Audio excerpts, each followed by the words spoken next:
Hi, this is the Cleeks, and we're here at the wine tasting. So let's see what kind of wines we're going to try today. Enjoy. That's really good though. Yeah, super tasty. It's soft. Yeah, it's soft. Nice. Yeah. It's nice. Very nice. Do we have to finish each glass, by the way? Why? Yeah, we played our first tournament I remember playing with Martin was Austrian Amateur near Vienna, and it was in 2004. I won that one. You won that one. I finished third. Yeah. Third? Any of you guys playing amateur in sort of 91, 92? Anywhere Come around on, there? Richard. I didn't even play golf at that time. Remember first time I played with Blandy was Challenge Tour in Scotland. 2010. No, nearer to Edinburgh. Are you ready for the next wine? Yeah. Do you drink a lot of wine, G-Mac, at home? I mean, mostly just reds. Just have a lot of Napa, Cabernets, and very one-dimensional wine cellar. I have like 4 or 5 vineyards that I buy from every year, and I just kind of keep them. Have you tried Blandy's wine? I think Blandy's wine was opened the other night, actually. I did. I opened that up. The one you brought me. No, there is Blandy's wine. Seriously? Yeah. From? Madeira. From Madeira? Yeah, I have some at home. No, we should get some. Anybody play the World Cup? I've been to the World Cup. End of 16. Been over here the last time. I've only been to Melbourne. Yeah, Royal Melbourne. I played Lake Carron up in Perth a bunch of times. Royal Melbourne a couple. We played Kingston Heath in I think 09. And we played in Sydney. We played New South Wales and Sydney in about 03, I think. Yeah, I think I was there. That's where they filmed one of the Mission Impossibles there, didn't they? I just remember like there was a lightning storm that weekend. I don't know if you remember, but it was just like I'd never seen lightning like it before. It was insane, but just amazing golf courses down here. I mean, the Grange here this week is just an epic piece of land. It's beautiful. I don't think you'd find a bad golf course down here in Australia. I haven't seen one, so I've only played in Sandbelt, Melbourne, but I mean those are. But how is it possible that the people down here get it right with the bunkers, with the fairways? The greatest bunkers in the world, aren't they? I mean, Yeah, but bunkers are beautiful. what do they do different? What do they do different? And I mean, why cannot all? I mean, the tournaments that we play around the world, we've never seen bunkers like that. I think it's got a lot to do with the turf and the sand and the fact that Sand is just pure. You can play any shot you want. Yeah, but it's not. You can get that sand. But it's like any place. the sharp edges, the edges of the bunkers, and I think it's just the way the turf is drainage-wise, and you can just keep the sharpness. It's obviously hard to replicate because you don't see it anywhere else in the world, right? Yeah, but yeah, I mean, I think the golf course sets up really well for us this week. I really do. I think it sets up for our style of play. Obviously excited to have Martin back playing this week. Wow. It's good to have you back, Captain. Yeah, it's got like a lot of British-Irish style linksy. It's links, it's firm, it's fast. It's gonna get fiery, isn't it? Yeah, it's going to get fiery, and I think it's a positional golf course. I think it plays to our strengths. the walk-up song that we have is for 12, right? For 12, yeah. 12, yeah. Did you play the back nine today? Yeah. That's pretty It's cool. sweet. That's This is a gonna sweet be- little that's hole. gonna be- That's going to be a lot of fun, that. What songs have you picked? What songs have you picked? I picked the Chili Peppers, but after the long ride over here, there was a lot of good other options.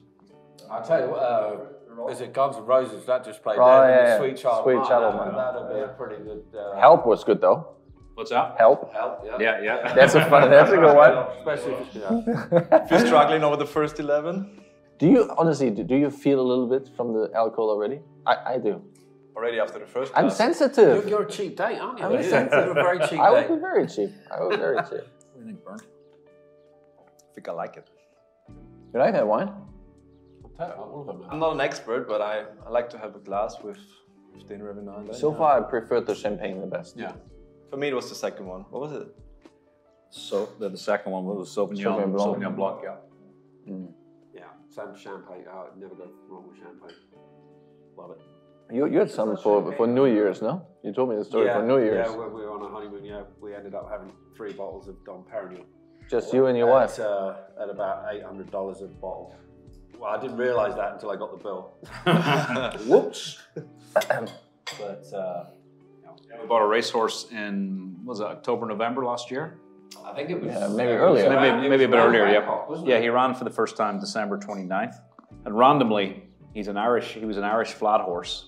And we turned him into a jumper. So his name was Four of a Kind. Which I like is, the way you say we have to do anything. absolutely. With that. Well, we don't do haven't anything, done- right? we leave that to our trainer. But We support him. I mean, it was called Four of a Kind, so we figured, you know, it was there was good meaning there, and yeah, he's the official Cleeks racehorse. I don't think any other teams have a racehorse, do they? No. So we're gonna meet him in London. Yeah, well, we go to London this year. We'll go meet him. Well, I met him at Newbury. You're the only one that's seen him race so far. Yeah, so he's raced 4 times. Yeah, he's won. Yeah, no, he won his 3rd race because we kind of picked a nice little. Yeah. We picked like a kind of a little confidence booster for him, and then his 4th race he really went up went up big time in class. So he's running again on Friday. Oh right, whereabouts? Fontwell. Okay. But there's only 2 weeks left of the jump season, so we're going to try and get him to run a couple of times before he gets a little summer off. But I remember, like I was 1 foot in, 1 foot out, and then it was Bangkok, and we had a really good week. Yeah, we had a good. That's it. I finished 3rd individually. all excited. I think we had a couple of beers in the locker room, and I was like, "Yeah, go on." Yeah, exactly. We're in. So yeah, Bangkok was the kind of turning point. Yeah. If there's one thing in my life I've never thought I'd be was a racehorse owner. No, we're going again. What is this now? Number 4? Yeah, and your last white wine here. 13% alcohol. Oof. Kaymer will be napping on the way home. Wow. That certainly helps. Yeah. Well, obviously, we are, all Europeans, and I think we're all on different paths in our careers. But the Live Golf Tour, I think, made us have a different goal that we anticipated when we turned pro. But now we're at a stage, especially G-Mac and me, we won tournaments that I think they were always on our hopes and I don't know if we could expected it, but now being on that team, we want to experience something else and have more in our career than the stuff that we achieved. And obviously, Live Golf gives us the opportunity now to be in the team. And you played Ryder Cups, you also played Ryder Cups. That part I missed a lot, just playing individual golf from week to week. But now, obviously, having Richard on the team, and when he won for the first time a couple of years ago, there was, I don't know how many times you were up there. But to break through when you were, 48? Yeah. I mean, 478? 478. But that shows also the character. But it shows a little bit the character that, it's not only that you should never give up, but the belief in yourself that you can actually do it. You knew you could do it, but you need to bring it over the line, and you actually did. And then with Bernd on the team, you played Ryder Cup now. Hopefully we can play a lot more of those big events in the future as well, combined with the Live Golf schedule, and achieve something great that leaves a mark after our careers. But to me, it feels like all of us, we're still very driven individually in our game, prepping well, working hard. But as you said, Martin, since being part of a team, the Ryder Cup, you've been a multiple both on playing side and on the co-captaining side. That part of the game really is special and makes us root for each other and prep with each other, and that part is lovely to have as well, week in, week out, and really enjoy that. Yeah, practice rounds together. It's great. I mean, it takes the monotony out of, I think we've all been out here for 20, 30 years kind of grinding. You get into that grind mode where it's kind of it gets very sameish. You achieve great things, you win tournaments, you play Ryder Cups. It's amazing, but Live is like a whole new set of opportunities.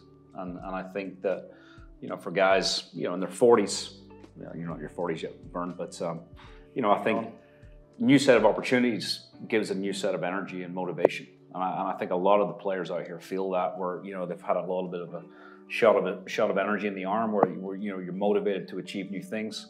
And the team element, like you said, I mean, the Ryder Cups are the best experiences of my career because you're sharing it with other players and Live. The 4 of us out there practicing together. You're helping each other, you're pulling for each other, and it really is a very, very unique dynamic, which it's something so different from what we've been doing for the last 20 years of our career. Well, I mean, it's still an individual sport, and obviously, I don't know if you were in the room when we talked about it at the Ryder Cup one day, that I think it was Ola Saba, he said, the best thing you can do for the team is if you earn your point tomorrow, the best you can do for the team is take care of yourself. I think for me, I think like I've not experienced that level. You will soon. You will soon. But like since I've come to live, that I think sometimes as you get later in your career, if it's not going for you individually, it's not that you give up or anything like that, but it's easy just to kind of. Of course you're trying, but you're kind of going through the motions a little bit. You know, right? Okay, you're. It's easy to start looking at the next week and It you is, know. but I the thing that I've loved about the team aspect in Live is that, like you say, you just right. Okay, well, even if you're not in it after 2 rounds individually, you can still help the team massively on Sunday with 4 or 5 under par, which might individually might not do you. It might move you from say 40th to 30th or something like that, which isn't going to make a huge difference to your week on the individual side, but on the team aspect, it's a real. You just don't want to let your teammates down. I remember playing. I was in that last group, and I remember when I was stood over my second shot into the last, I was thinking more of the team than the individual because I was right between clubs, and I knew what the penalty of being short was. If I hit the best 8 iron I can hit, it's perfect. What did you go for? What did you go for? Come on. I hit 3/4 Come on, Richard, you gotta go. Yeah, he did hit it 3 feet. And then? It didn't matter. We finished that. But I was kind of waiting, and it was like, if it cost us a podium spot to go into the team, I know you guys would all be okay, but the way I would feel that you kind of like almost like let you down a little bit. You've taken that podium spot away. It's like you in Bangkok. I'm not sure I've pulled harder for any golfer in my life. You know, probably the last time I pulled that hard was Medina in 12, watching him, you know, try not to 3-whack the last. And that's what's so unique about this format. You know, it's the differentiator. To do that every week, practice as a team, get ready as a team, go out there. Like you say, you got to take care of your business yourself. But at the end of it, you know, we could celebrate together, which would be a lot of fun. Get some champagne going. Oh, yeah. 2010. It was a good year. Get some water, man. 2010 was a great year. I'm okay. I got to play tomorrow, so you know I got to take some money off these guys. Hey, Bernd and I'll take you, boys. Right, We'll take it. It's done. You look worried, buddy. You look worried. Let's go. Come on, you got this. All right, boys. Do you want to top up there? Which one's this? Get off my partner here. Get off. It's been obviously great having Laurie to fill in for Martin the last few events because he is spiritually always going to be part of our team. You know, with his performance in Miami at the end of last year, winning both his matches. Great to see him play well in Orlando. But you know, we're excited to get you back. I've never played for you as our captain, so I'm looking forward to this. You looked good yesterday. Well, when we were it's playing. a little rusty, but well, I still haven't played 18 holes yet, so my first 18 holes will be on Friday. We share similar history with that injury, yeah, and you've I had know the same how surgery, hard right? it is to come back from that. This is the Mac, our signature wine. This is the GMAC. Yep. The So Mac. it's Thank named you. after Michael Anthony Carl the original After you. custodian Okay. of this estate. I like it. So definitely looking forward to have captain back Yes, have a good week, boys. Cheers, boys. this week. Enjoy. Good to see you, Captain. Good to have you back. Go to Clickers. Please. Play good, boys. Play well.